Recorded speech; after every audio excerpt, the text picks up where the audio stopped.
aku tuh jatuh cinta banget sama ranting. Jadi di belakang rumah tuh baru nebang pohon waktu itu. Terus aku ngeliat kayak ini rantingnya dicat aja udah bagus banget. Terus aku waktu itu tempel ke tembok. Terus aku bisa taruh buku di atasnya jadi rak buku. Bisa jadi aku gantungin hanger jadi bagus banget gitu. Sejak itu ya jadinya memang dari kreativitas aja sih.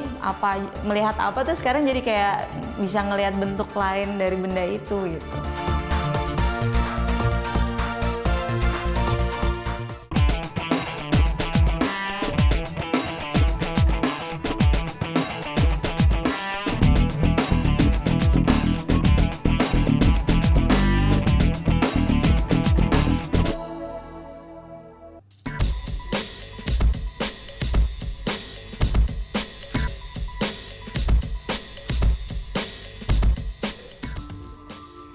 Hai Sobat Umi, ketemu lagi sama Nadia. Nah mulai sekarang Sobat Umi jangan buang sampah kalian ya. Kenapa? Karena pas banget nih sekarang Nadia berada di sebuah workshop, yaitu workshop Handy Bunny. Dimana kalau Sobat Umi perhatikan di depan Nadia ini ada sebuah tempat tisu yang Sobat Umi lihat unik dan cukup menarik ya Sobat Umi ya. Ini adalah tempat tisu yang terbuat dari kaleng bekas. Nah kalau Sobat Umi lihat ini ada kertas yang melapisi sehingga membuatnya lebih menarik. Mungkin Sobat Umi bisa pakai kertas-kertas bekas atau apa untuk menghiasi kaleng bekas ini sehingga menjadi tempat tisu yang unik seperti ini. Lalu ada lagi Nadia mau menunjukkan, nah ini dia kaleng bekas ini juga bisa digunakan untuk sebagai rak sepatu. Nah caranya adalah kaleng bekas ini disusun secara bertingkat, nanti Sobat Umi juga akan lihat juga. Dan ini diberi nama baby shoes. Nah, menarik dan unik ya Sobat Umi. Sebenarnya produk-produk di workshop Handy Bunny ini tidak hanya ini aja Sobat Umi, masih banyak lagi. Nah semua ini adalah karya dari Sobat Umi kita, yaitu Ratna Puspita atau yang lebih dikenal dengan Sasa. Nah sebenarnya Mbak Sasa ini mengusung konsep yang diberi nama upcycling, di mana sebuah konsep ini mengolah barang bekas dengan memberikan sesuatu sentuhan estetika atau keindahan, sehingga barang-barang bekas yang mungkin Sobat Umi pikir sudah tidak layak pakai menjadi lebih menarik lagi, jadi lebih unik lagi seperti contoh yang tadi Nadia sebutkan. Nah pastinya juga sampah-sampah ini menjadi barang yang lebih bernyawa lagi. Nah pastinya juga mengurangi sampah ya Sobat Umi. Pastinya mau tahu juga bagaimana tayangan lengkapnya, makanya jangan kemana-mana, tetap di Bumiku Satu.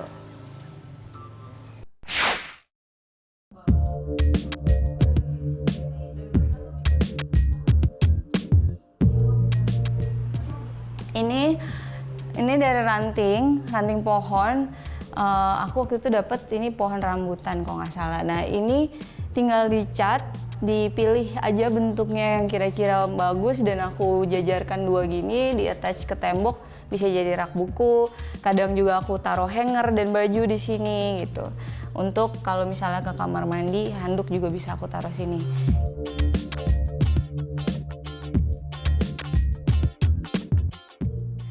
Aku ngelihat barang-barang di sekitar rumah yang kayak masih bisa dirubah bentuknya atau dirubah warnanya atau dirubah fungsinya. Terus akhirnya aku bikin frame. Pertama kali waktu itu bikin frame dari kayu yang udah gak kepake dan tali yang ada di rumah. Terus aku waktu itu pakai hashtagnya Handy Bunny gitu. Dan sebetulnya Handy Bunny itu untuk ngasih lihat ke orang bahwa nggak cuma cowok yang bisa gitu, walaupun namanya kayak main-main dan cewek banget, tapi sebetulnya kita bisa bikin sesuatu yang agak maskulin, manly gitu, bikin furniture.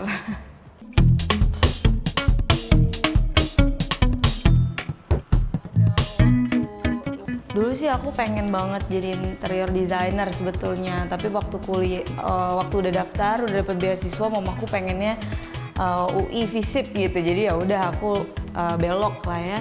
Tapi terus ternyata itu nggak membuat aku lupa sama kesukaan aku di interior gitu. Jadi aku memang suka banget baca buku interior, memang suka banget merhatikan desain ruangan. Jadi pada saat aku mulai ngelihat di YouTube ada cara belajar menggunakan gergaji atau bor gitu, aku tuh bisa absorb dan akhirnya aku nyoba gitu, beli alat-alat dan nyoba sendiri di rumah gitu. Dan sebetulnya awalnya benar-benar modalnya tuh cuman ngelihat aja barang-barang yang udah nggak kepake kira-kira bisa diapain, dan ternyata jadinya malah bisa mengurangi sampah sekaligus mempercantik rumah gitu.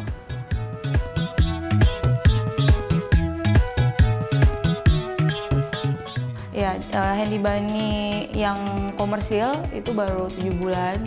Tapi aku belajar tuh berarti udah 2 tahun lalu lah aku belajar pertama kali untuk pakai alat atau maku atau malu gitu. Nah, tapi kesininya banyak orang yang nanya, terus banyak orang yang minta aku kasih tutorial dan menginspirasi orang. Aku mikir bahwa oh ini emang untuk jangka panjang aku pengennya ngajak orang lebih banyak upcycle itu berarti merubah fungsi atau bentuk benda yang sebelumnya menjadi sesuatu yang lebih berguna, dan sebetulnya nggak harus susah, itu gampang.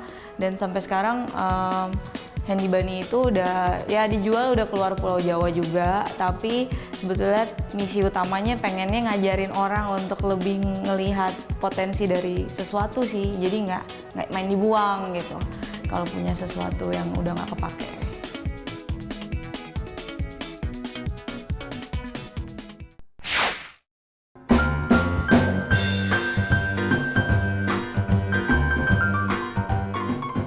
Halo, sekarang kita ada di workshop Handy Bunny.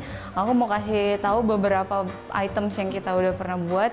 Ini dibuat dari jati Belanda, dari kayu bekas yang ada, meja rias. Jadi kalau dibuka, ini ada kacanya, lalu ada tempat untuk naruh make up atau aksesoris. Terus kalau ini nggak aku jual, tapi aku pakai di rumah aku, tempat tisu yang terbuat dari kaleng. Terus ini multifunction tray, jadi dibuat dari gips atau semen yang dicetak. Gunanya bisa macam-macam, bisa jadi asbak atau bisa jadi tempat cincin, bisa jadi tempat handphone kalau di meja, dan kadang-kadang kalau warna-warni sayang untuk dijadiin asbak, bisa juga untuk gelas, untuk hiasan di meja. Kayak gini contohnya. Ini meja three-leg table juga dibuat dari kayu jati Belanda, bekas dari kayu yang sudah tidak terpakai, makanya patternnya itu tidak sama karena memang menggunakan kayu yang ada. Ini stool Handy Bunny. Ini juga dibuat dengan berbagai bentuk, ada yang atasnya kecil, ada yang lebih oval. Lalu ini salah satu kursi yang bukan aku buat sendiri tapi makeover. Jadi tadinya kursi ini udah rusak, tapi terus aku ganti ininya, lalu aku kasih cushion seperti ini, dan aku ganti catnya.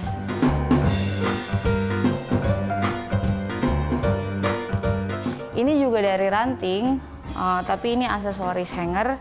Jadi aku taruh cincin-cincin aku di sini. Ini cuman bahannya gampang banget, dari kayu yang udah nggak kepake, ranting pohon, sama push pin. Lalu setelah itu aku cat, aku brush. Ini juga nampan. Tadinya aku punya nampannya aja, lalu aku bikinin kakinya. Jadi untuk bedside table. Terus di situ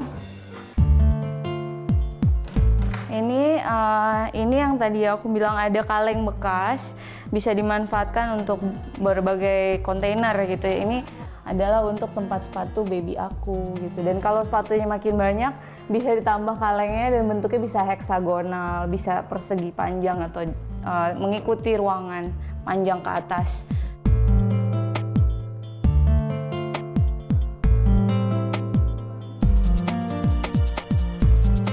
Aku mendesain segala sesuatunya kalau bisa menggunakan bahan yang masih bisa dipakai dari barang yang sudah tidak dipakai gitu. Jadi aku kalau bisa tidak menggunakan kayu baru, kalau bisa juga tidak menggunakan plastik yang baru gitu. Jadi memang semua yang dari aku lihat sudah tidak dipakai, kayak kaleng susu atau kayu ini dari palet gitu, aku rubah bentuknya dan desain ulang menjadi sesuatu yang lebih bagus dan masih bisa terpakai lagi gitu. Rahasianya cuma satu, kalau ngelihat benda yang bentuknya seperti sama, misalnya kayak di rumah aku gitu, aku pakai tempat tisu tuh udah nggak beli lagi, jadi beneran dari kaleng. Itu kan sebetulnya tempat tisu juga banyak yang bentuknya seperti kaleng, cuman orang lebih seneng beli bahkan plastik dan kurang bagus sebetulnya gitu. Jadi kalau melihat benda yang bentuknya mirip, sebetulnya itu bisa dialihfungsikan ke fungsi itu gitu. Tinggal kreativitasnya aja sih, apakah dicat, apakah didekor dengan pattern, ataukah dibungkus dengan kain. Dan makin sering latihan pasti insting kreatifnya tuh makin tajam dan jadinya estetiknya tuh makin bagus sih gitu.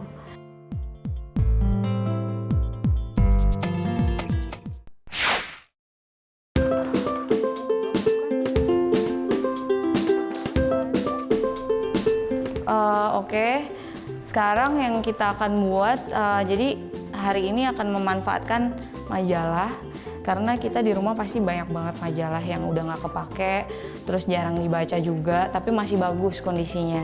Dan gimana caranya biar majalah itu nggak cuma numpuk jadi debu.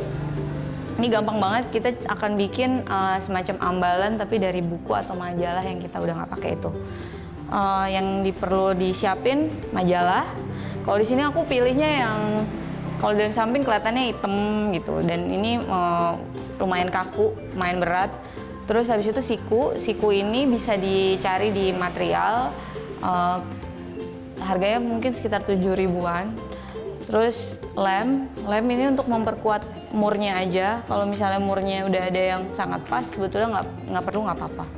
Sama aplikator untuk lem dan mungkin cat kalau misalnya mau dicat, lalu bor, dan selalu pakai safety biar debunya nggak masuk ke paru-paru.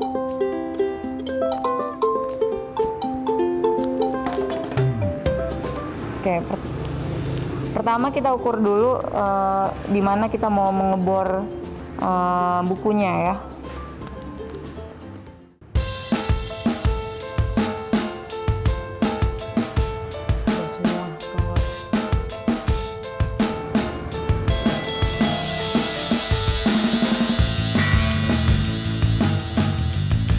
Kita bor.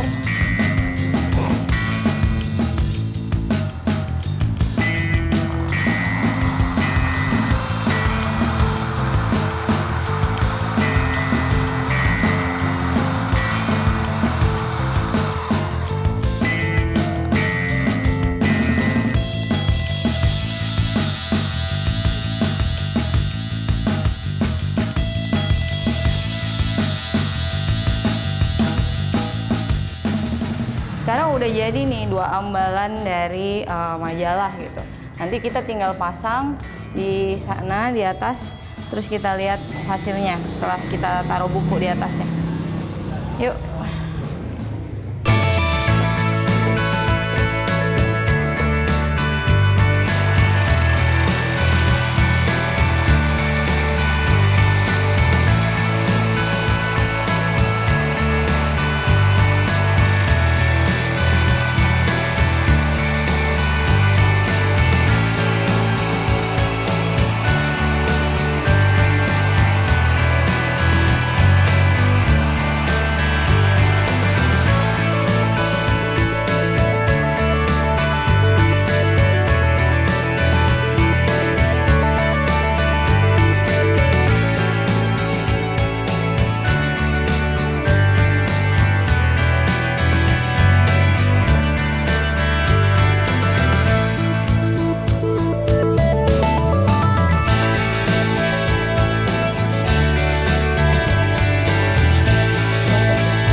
contoh yang udah dipasang dari majalah yang tadi udah nggak kepake, sekarang bisa jadi ambalan untuk naruh majalah lagi atau buku lagi. Dan kelihatannya masih bagus untuk di ruangan makan, ruang baca, atau bahkan di ruang tamu.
satu rasa ingin tahu harus gede, karena kalau enggak tuh pasti akan kayak ngelihat sedikit tutorial berasanya rumit gitu kan. Aku belajar di internet kan, itu kan agak panjang tutorialnya. Kalau misalnya rasa ingin tahunya nggak cukup besar, pasti akan capek ya di tengah-tengah. Terus kedua, harus tidak malas nyoba. Jadi setelah ngelihat, dicoba lagi, dan coba itu berarti capek, memang capek karena itu kerja berat kan. Jadi untuk cewek terutama itu agak melelahkan memang, tapi sebetulnya bisa.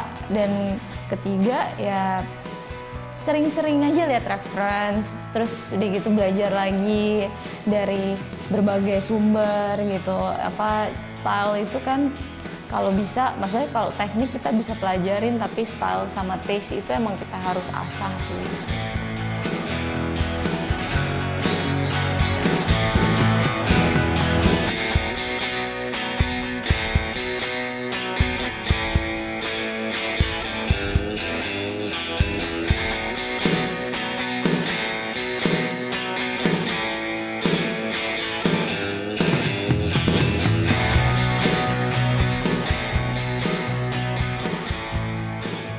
Yang satu sih yang jelas aku lebih menghargai sesuatu.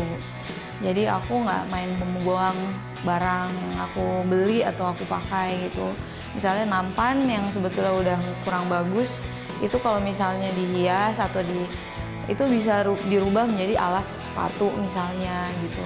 Nah, kedua aku juga jadinya tuh lebih sayang lingkungan. Terus udah gitu ketiga juga aku sebetulnya jadinya tuh lebih lebih toleran lah, kayak lebih suka ngajarin orang gitu untuk ikut nyoba upcycle.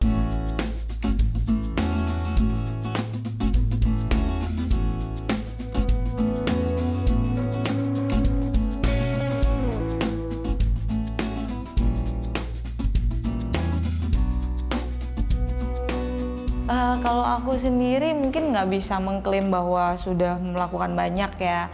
Tapi kalau misalnya menginspire, aku rasa lebih impact-nya akan lebih besar. Karena kalau aku sendiri yang merecycle, walaupun banyak batang pohon ataupun kaleng yang aku rubah fungsinya, itu nggak akan sebanyak kalau ada 100 orang yang ikut merecycle apa yang mereka lihat gitu. Jadi makanya aku lebih berfokus ke mengajak orang lebih banyak gitu. Jadi semakin banyak orang merecycle dari rumah mereka sendiri, berarti impact-nya makin besar. Kalau impact-nya sebesar apa aku belum bisa mengukur sih, tapi mudah-mudahan makin ke depan makin banyak sih orang yang recycle gitu.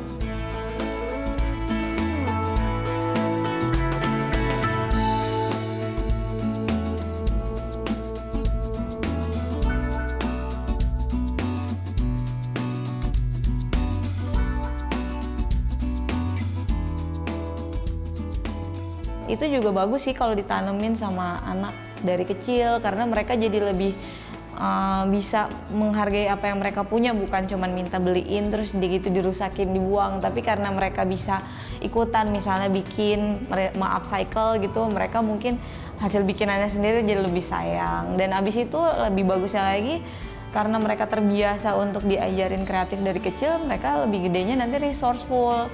Jadi kalau misalnya ingin sesuatu, mereka bisa bikin atau menjual sesuatu dari apa yang mereka bikin gitu.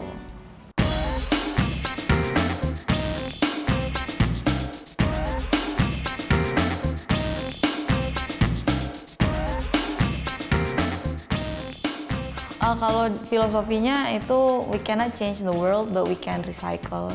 Jadi pengennya sih sebetulnya ya nggak muluk-muluk lah ya, kita sering ngeluh tentang dunia, kita pengen dunia berubah tapi nggak melakukan apa-apa yang nggak akan terjadi gitu. Nah mungkin kita nggak bisa ngerubah dunia, tapi kalau misalnya kita mencoba dengan recycle, at least kita ngebantu untuk mengurangi sampah, dan untuk diri kita sendiri jadinya kita lebih hemat dan bisa membuat sesuatu yang orang lain nggak punya gitu. Jadi visinya itu, tapi sebetulnya masa kedepannya itu aku pengennya sih kalau bisa itu bikin sekolah untuk anak-anak atau generasi muda, sekolah upcycle dan sekolah bisnis, jadi mereka bisa lebih resourceful dengan apa yang mereka buat gitu sih, gitu visinya.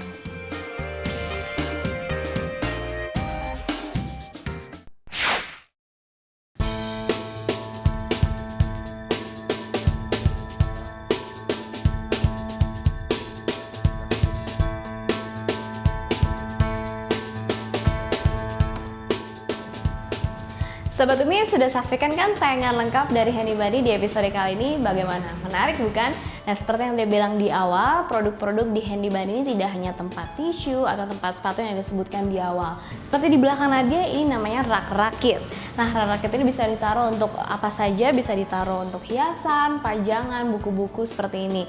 Dan paling atas kalau Sobat Umi perhatikan, ini ada ranting yang dicat putih atau dicat apa saja, ini bisa dijadikan untuk hiasan dinding. Nah, lalu yang ada di dekat Nadia ini namanya pillow X-ray. Ini bisa jadi tempat asbak, tempat cangkir, tempat aksesoris, apapun bisa dimanfaatkan. Menarik kan Sobat Umi? Dan di bawah sini juga ada tempat untuk alas mangkuk seperti ini. Dan masih banyak lagi, di bawah juga ada sliding table. Wah, pokoknya lengkap deh di sini. Terbukti kan Sobat Umi, sentuhan tangan berkombinasi dengan filosofi cinta lingkungan bisa menghasilkan produk upcycle yang mempunyai daya guna lebih dan menarik pastinya. Nah, sebenarnya tak hanya untuk menghasilkan produk aja, Handy Bunny sebenarnya mau mengingatkan kita nih Sobat Umi dan mengajak kita untuk mengolah sampah yang sebenarnya belum menjadi sampah karena masih bisa diolah. Makin banyak tangan yang berkreasi dengan upcycle, pastinya makin banyak juga barang-barang yang dihasilkan. Hidup kembali produk yang memiliki daya guna. Buat Sobat Umi semua yang mungkin belum follow Twitter Bumiku1, langsung aja follow di @bumiku1.tv. Ditunggu komen-komennya pastinya seputar lingkungan. Dan saksikan terus episode lainnya yang tidak kalah seru dan tidak kalah menariknya seperti episode Handy Bunny kali ini setiap hari Minggu jam 5 sore. Pastinya hanya di Dai TV. Kalau gitu Nadia pamit dulu ya Sobat Bumi semua. Sampai ketemu minggu depan. Bumiku1, lestarikan selalu. Dadah!